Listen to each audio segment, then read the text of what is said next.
리스 렌터카의 진심인 시유카의 정준환입니다.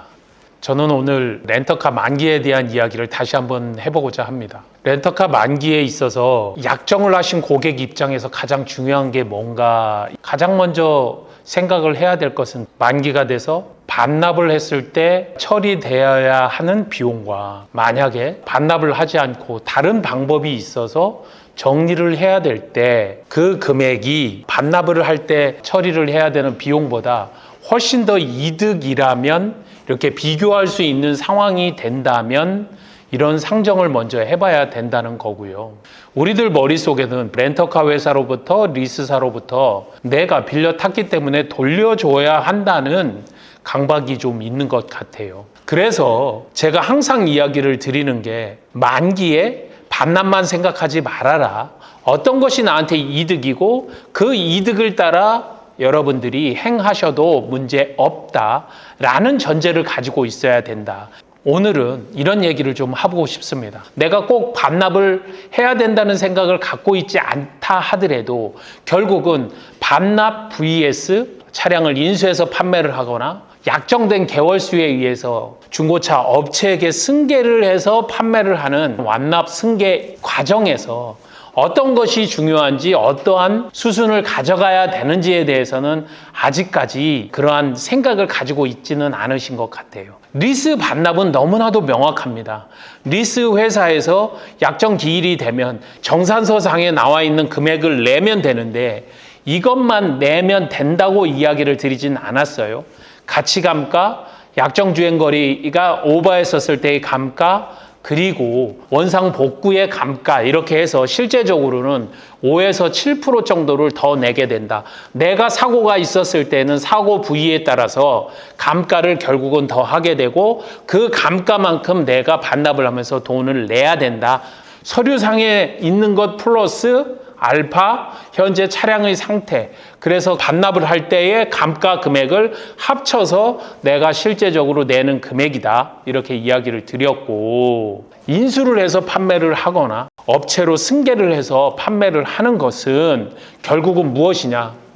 중고차의 시세가 중요하고, 업체로 넘어갈 때 비용과 마진이 중요하다, 이렇게 제가 강조를 드려왔습니다. 그러면 중고차 시세는 엔카에 가서 동일한 차량의 평균적인 가격을 놓고 보면 된다. 렌터카 차량인 경우에는 처음에 출고를 할 때 5% 정도를 낮은 금액으로 출고를 하기 때문에 판매를 할 때에도 하호호 넘버가 달려 있었던 이력이 있기 때문에 영업 이력이 올라오고 렌터 이력이 올라오고, 그것 때문에 사실 크게 차이는 없지만 정상적인 차량의 금액의 한 5% 정도를 좀 낮게 보면 안정적이다라고 이야기를 드렸습니다. 여기까지는 이제 이해를 다 하셨어요. 오늘 제가 추가로 넣어드릴 거는 만기에 승계 완납을 할 때 드리는 견적이에요. 실제로 K5 노블레스의 렌터 승계 매입을 하기 위해서 드렸던 금액이고요. 1,816만 원이 승계를 해서 납부를 해야 되는 금액이었습니다. 그런데 중고차 시세는 얼마에 받느냐? 2,100만 원 정도. 렌터카 차량이기 때문에 약간은 금액이 낮아서 실제로 저희가 받을 수 있는 금액은 2,100만 원이라고 봤습니다. 여기에 승계를 하게 되면 승계 수수료가 들어가요. 보통 1이나 1.5%를 보고요. 벤츠 같은 곳은 한 2% 정도를 봅니다. 상사 취등록의 인수가의 3%라고 했는데, 매입 비용과 실제로 저희들이 계산서를 받아서 처리하는 비용 등을 넣었을 때 대략적으로 한 3% 정도로 봅니다. 상사 이전 대행은 그래서 저희들이 금액을 넣지는 않았습니다. 합쳐서 84만 원 정도가 나갔고요. 거기다가 승계를 하게 되면 우편으로 왔다 갔다 한다든가 도장을 찍는다든가 아니면 탁송을 처리를 하는 것들이 보통은 한 4, 5만 원 들어가는데, 이 차량 같은 경우는 직접 저희들이 인수를 하기 때문에 3만 원을 책정을 했고요. 그 다음에 성능, 광택, 클리닝, 수리가 따로 있으면 수리 비용은 휠, 외판, 도색, 판금, 덴트 이런 것들에 각자의 실비용이 들어가서 금액이 들어가게 되겠죠. 마케팅 금융 마진이라고 써 있는데, 마케팅은 결국은 광고 비용입니다. 저희들이 엔카, 보배드림, 실제로 KB 차차차 전산에 올리는 것, 기타 등등, 거기에다가 이 차량을 가지고 와서 그냥 저희들이 현금으로만 저희들이 하는 것들은 아니기 때문에 캐피탈 회사로부터 서로 약정이 되어 있어서 차량을 맡기고 저희들이 대출을 받게 되면 그 간의 이자를 내게 됩니다. 저희만 그런 것이 아니라 전국에 있는 모든 중고차 업체들은 다 이렇게 금융비용이 들어가게 된다. 그렇게 해서 저희들이 잡은 금액은 268만 원, 그래서 실제적으로는 16만 원.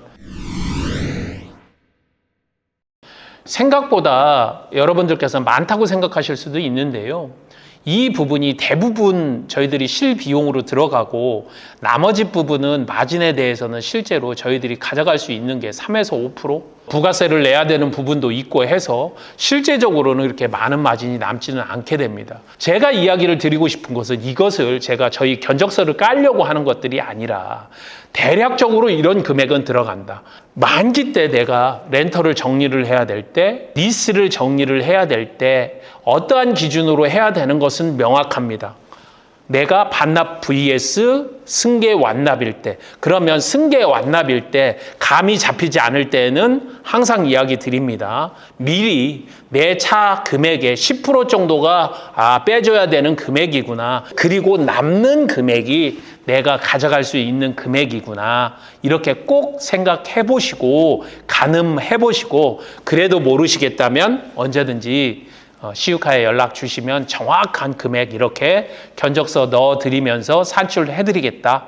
그리고 저희가 매입도 깔끔하게 해드리고 빠르게 정리해드리겠다 이야기 드리면서 렌터카 만기 시, 리스 만기 시 어떻게 할 것인가, 중요한 건 반납과 승계 완납을 비교하는 것이고 어떤 게 이득인가, 이런 정도만 알고 계셔도 여러분들께서는 잘 정리할 수 있지 않겠는가 간단하게 알아봤습니다. 항상 여러분들에게 도움이 되도록 하겠습니다. 감사합니다. 시유카TV 정준환이었습니다.